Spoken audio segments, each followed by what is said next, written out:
Good morning, and welcome to the Florida Rural Infrastructure Fund application webinar for the RIF Statewide Funds category.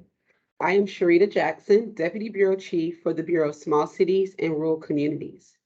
Today, I want to thank you for taking the time out of your busy schedules to attend this important webinar, which will provide you and your staff with an overview of the Rural Infrastructure Fund program, application cycle, and will also provide guidance regarding application development and submission. It is our sincere hope that this webinar will facilitate your efforts to develop an application for a project that supports and improves your community. Today, we will be discussing the Florida Rural Infrastructure Fund application requirements and process. Our agenda is outlined here. We will be covering introductions, RIF fiscal year 2022-2023 program overview, RIF fiscal year 2022-2023 appropriation and funding categories, RIF grant project types, RIF statewide funding application overview, RIF statewide funding according to 2 CFR 200, the Uniform Administrative Requirements and Regulatory Compliance, and we will follow with a Teams live event Q&A chat after the formal presentation.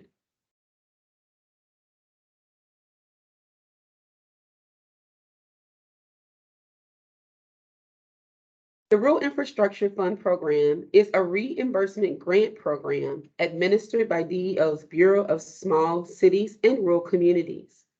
The RIF program provides funding assistance for the planning, preparing, and financing of infrastructure projects in rural communities, which will encourage job creation, capital investment, and the strengthening and diversification of rural communities.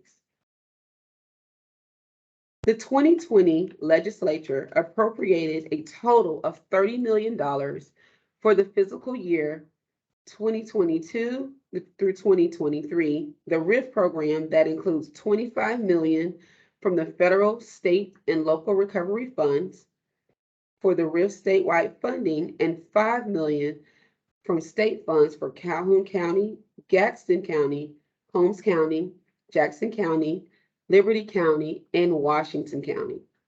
The focus of this webinar is the RIF statewide funding category, including changes from the traditional state-funded RIF program due to federal requirements for use of state and local fiscal recovery funds. We will discuss in more detail some of the federal regulatory requirements later in the webinar. The eligible uses of funds include planning and construction of necessary improvements to wastewater, public water, broadband infrastructure, and stormwater. A separate webinar will be held for the Florida Panhandle specific appropriation to provide guidance for interested applicants within the 6-county region. Next, we'll look at the types of grants available under the RIF statewide funding category. The first type of grant under the RIF program is the Total Project Participation Grant. These grant awards are intended to facilitate and maximize the use of state, federal, local, and private resources. DEO may award up to 50% of the total infrastructure project costs related to specific job creation or job retention opportunities.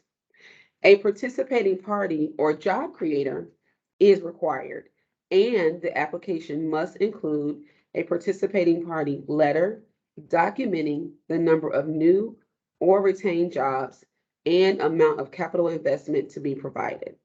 The application should clearly demonstrate the need of the infrastructure project in attracting job creation and capital investment. All project funding sources must be secured prior to receiving a subgrant award. As stated previously, eligible uses of the funds under the RIF statewide funding category are limited to water, wastewater, stormwater, and broadband internet infrastructure.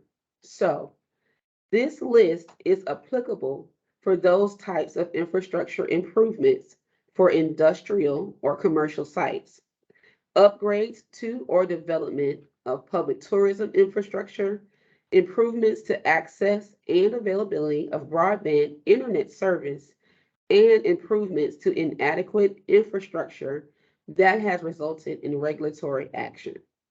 Note, the specific requirements for broadband projects include that internet service and access must be conducted through partnerships with one or more dealers registered with the Department of Revenue as a provider of communication services in Florida. And partnerships must be established through a competitive selection process that is publicly noticed. Also, improvements to inadequate infrastructure that has resulted in regulatory action do not require a participating party. Under the planning and preparation grant type, funds may be used for water, wastewater, stormwater, and broadband internet infrastructure feasibility studies, design and engineering activities, or other planning and preparation activities to facilitate a timely response and induce the location or expansion of specific job creating opportunities. Grant application criteria includes the extent to which administrative and consultant expenses are minimized. Maximum grant amount or award totals are equivalent to $50,000 for an employment project with a business committing to creating at least 100 jobs, $150,000 for an employment project where a business is committed to creating at least 300 jobs, and $300,000 for a project in a rural area of opportunity. We will now discuss the RIF statewide funding application cycle, the application review factors, and the eligible applicants for this funding. The notice of funding availability for the RIF program was advertised in the Florida Administrative Register on July 14th, 2022. The application cycle opened on Friday, July 15th, 2022, and will close on Wednesday, August 31st, 2022 at 5 p.m. Eastern Time.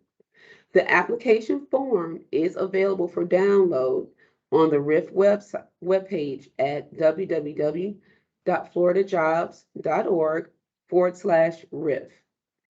Applicants that would like to submit their application electronically may do so using the department's Qualtrics online platform submission portal. Instructions for electronic submission are also available at www.floridajobs.org/RIF. Applications may also be mailed to DEO using the address reflected on this slide. Mailed or electronic applications must be received by DEO no later than 5 p.m. Eastern Time on Wednesday, August 31st, 2022. Eligible applicants for the RIF statewide funding include units of local government within a rural area of opportunity. They are separated into 3 areas: the Northwest Rayo, the South Central Rayo, and the North Central Rayo.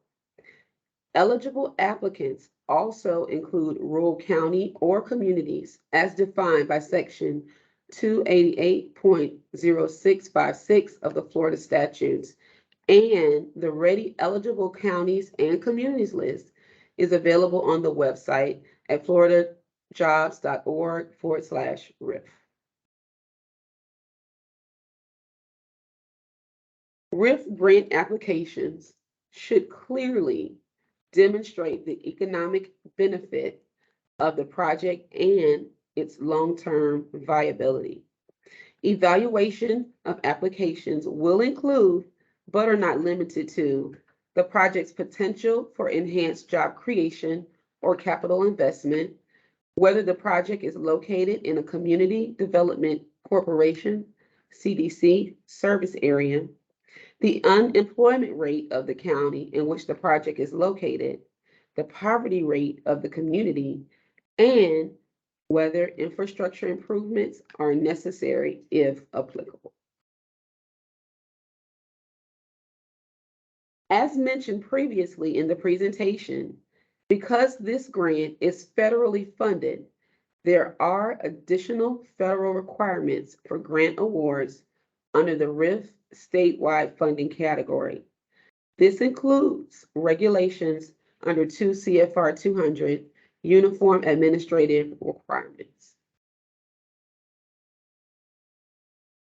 If RIF funds are used to pay the cost for professional services, the procurement process must comply with the federal general procurement standards and state statutes referenced on this slide.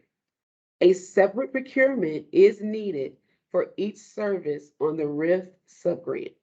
Additionally, if the applicant is not using RIF funds to pay for professional services, compliance is not required, and DEO does not review the procurement. As a reminder, 2 CFR 319 subsection D requires that the grant recipient have and follow its written procurement policy. Per 2 CFR 200.320, there are 5 basic types of procurement, to include micro purchases, small purchases, competitive bids, competitive negotiation, and non-competitive. The local government staff should take the time to read and become familiar with their procurement policy to ensure compliance with the program requirements. Requests for proposals must be publicized, must identify all evaluation factors and their relative importance, and must be solicited from an adequate number of qualified offers. Any response to the publicized request for proposal must be considered to the extent practical, and therefore must be a written method for conducting the technical evaluations of the proposals received and making selections.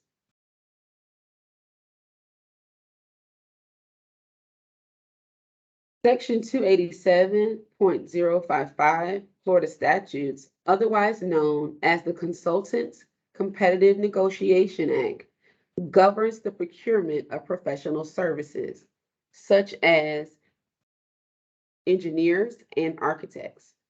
The statute applies to design build contracts and construction manager contracts, but not contracts for administrative support services.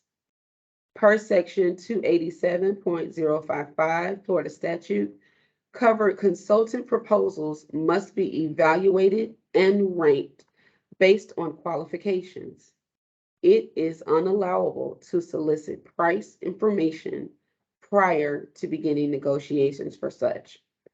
If the local government cannot reach an agreement on a mutually agreeable fee for services, that firm must be rejected and initiate negotiations with the next highest ranked applicant.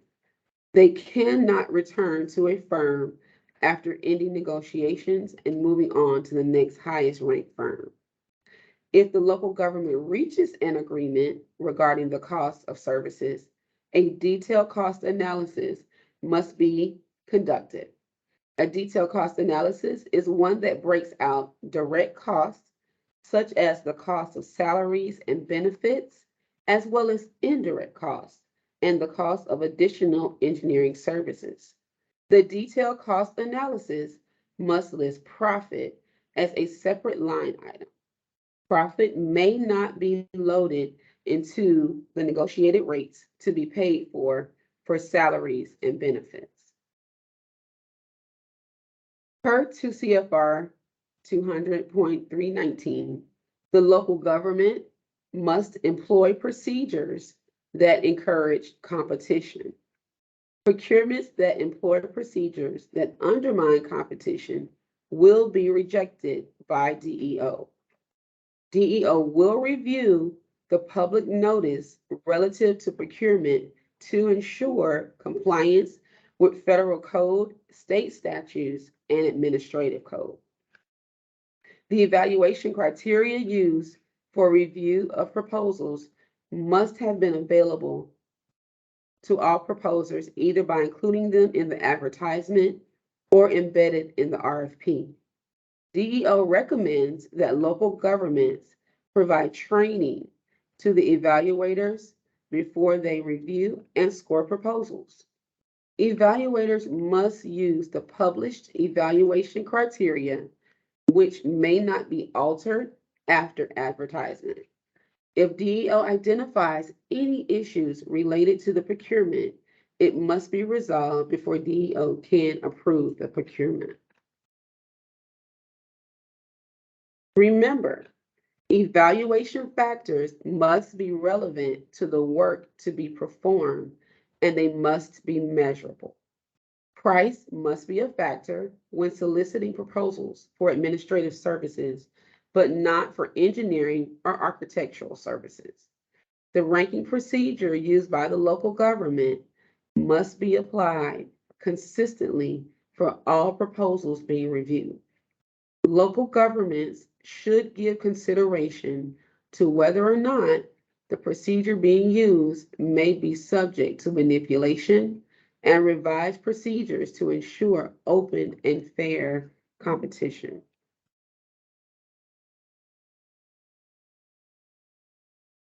DEO will review documentation submitted in support of a procurement to confirm that the elected officials did not change rankings or unduly influence the evaluation committee.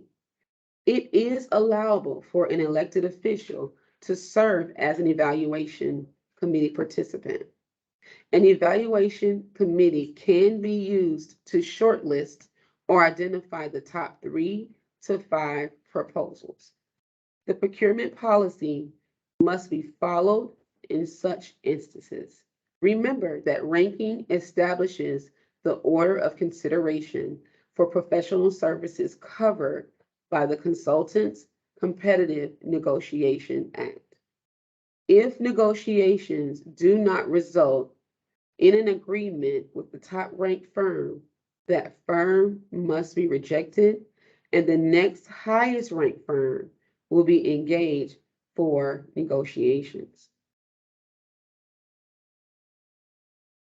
If during its review, DEO determines that the procurement did not comply with federal code, state statutes, or the administrative code, it will advise the local government regarding possible corrective actions that may be taken, or the local government may elect to use leverage funds to pay for the service.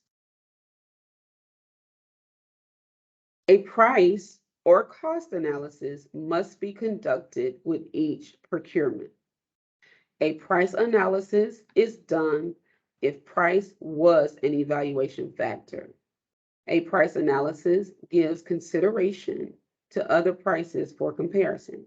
For instance, the lowest price bid by respondents to an RFP for administrative services would receive the highest score for the price. The other proposers would receive a lower score for price. In all instances where no prices were obtained or where there was only a single respondent, a cost analysis must be performed. A cost analysis must include labor, hours, and costs, indirect costs, expenses, and profit, and a cost analysis must be performed by someone qualified to do so.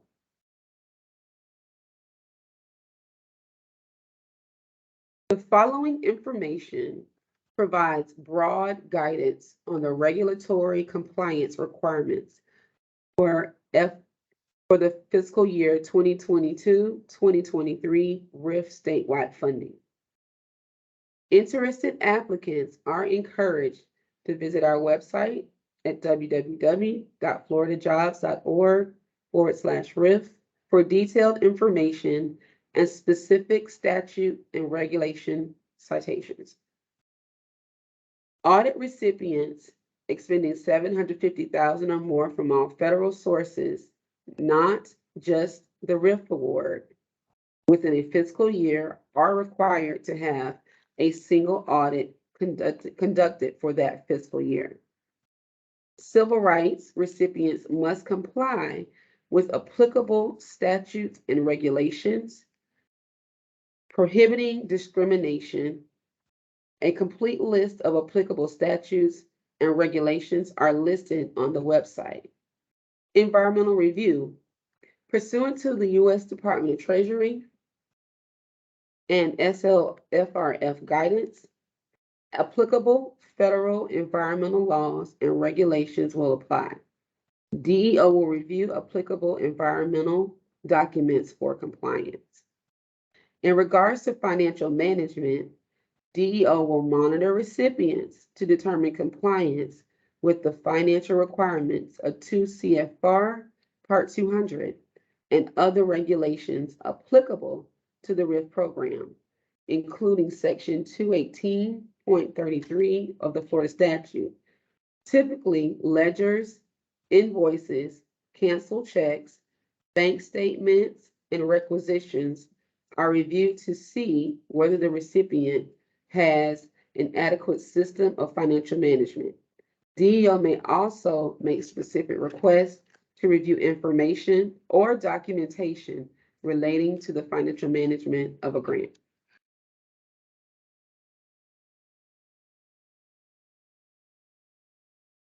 Recipients are encouraged to use strong labor standards to increase efficiency of infrastructure projects, and they must comply with federal labor standards listed on this slide. All applicants must obtain a unique entity identifier from the federal system for awards management prior to receiving a subgrant agreement from DEO. Specific guidelines and instructions are available at www.sam.gov.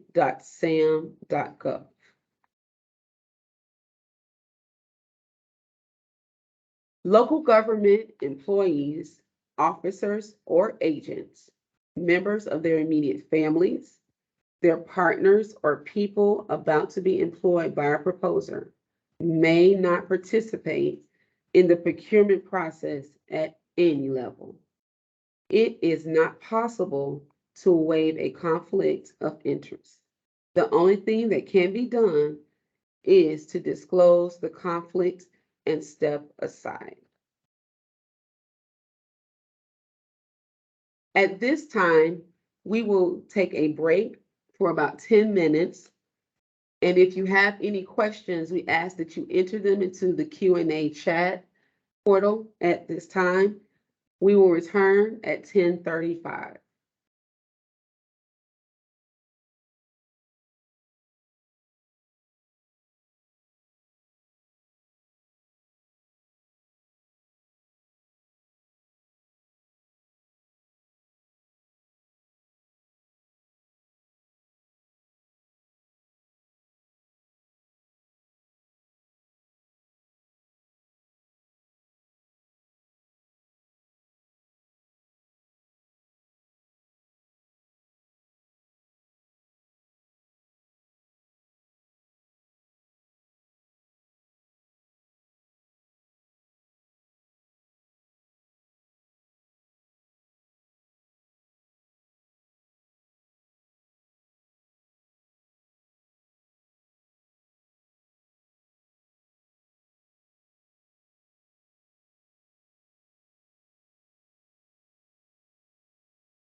We thank you for allowing us to take a brief break to address questions that are in the chat.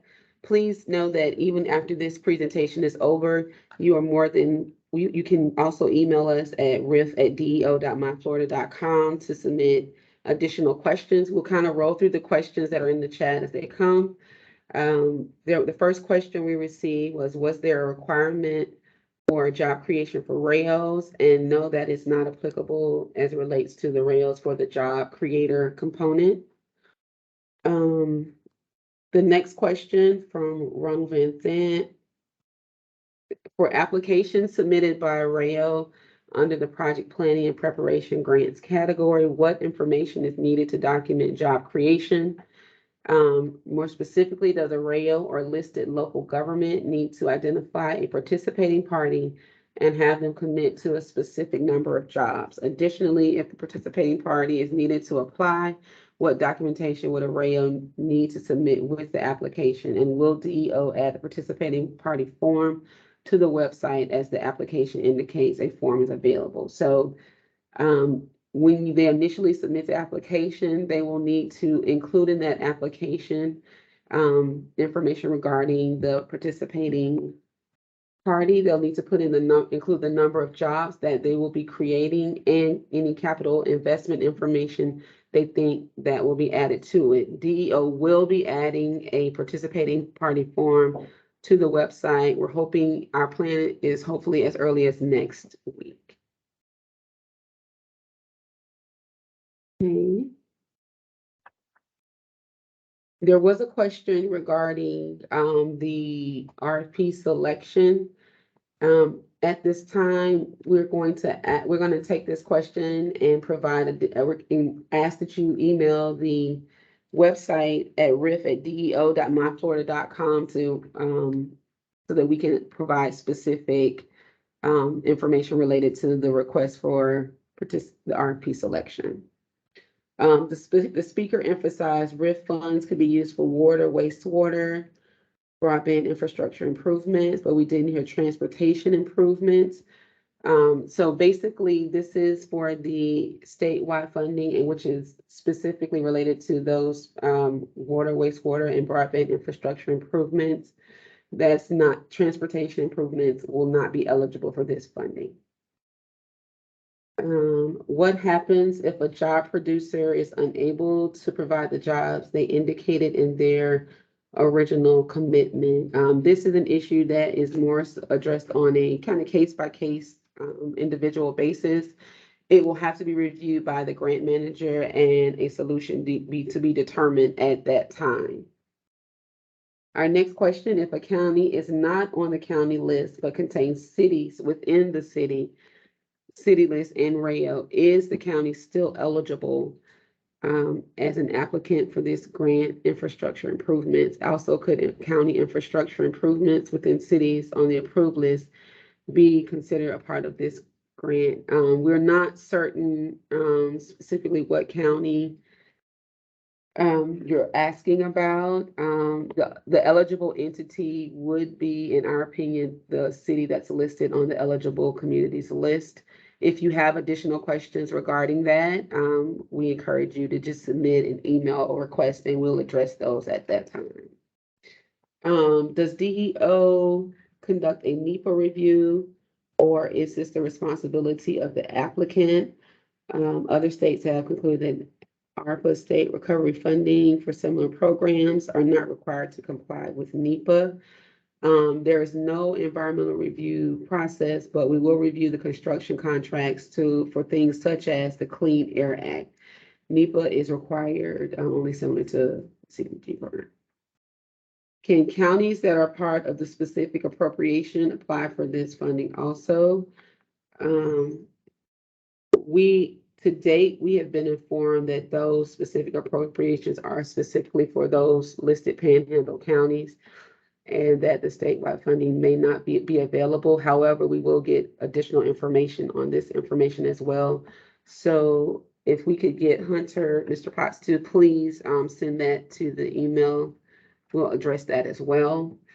Additionally, the glamping site will be something that we'll need to get more details on that as well to really provide a thorough answer to that. At this time, we've addressed all of our questions in the chat. We want to thank you all who attended our webinar today. If you have any further questions or if you need additional clarification on any question that was posted in the chat, we ask that you please visit our RIF program webpage for additional details and resources at www.floridajobs.org/RIF. Additionally, you may contact us via the telephone at the number listed on the screen, or you may via email us at rif@deo.myflorida.com. We thank you once again for your time today. Have a great day.